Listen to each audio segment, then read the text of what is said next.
Islamabad high court के जजेस का खत। सुप्रीम कोर्ट जजेस का फुल कोर्ट इजलास आज दोबारा होने का इम्कान है। फुल कोर्ट इजलास में जजेस के खत पर गौर करेगा। वक्त की कमी के बायस इजलास खत्मी ना हो सका। ज़राए का कहना है कि इजलास में मुख्तलिफ जजेस ने खत पर अपनी राय का इजहार किया। इस्लामाबाद हाई कोर्ट के जजेस के खत का मामला। चीफ जस्टिस की जेर सदारत सुप्रीम कोर्ट में फुल कोर्ट इजलास खत्म हो गया। इजलास में इस्लामाबाद हाई कोर्ट के जजेस के खत का जायजा लिया गया।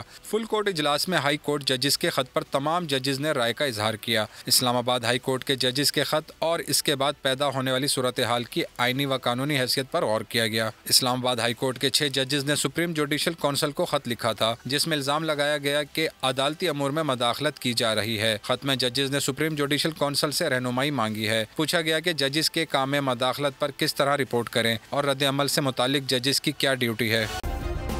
सब्सक्राइब करें और बेल दबाएं ताकि कोई खबर रह न जाए।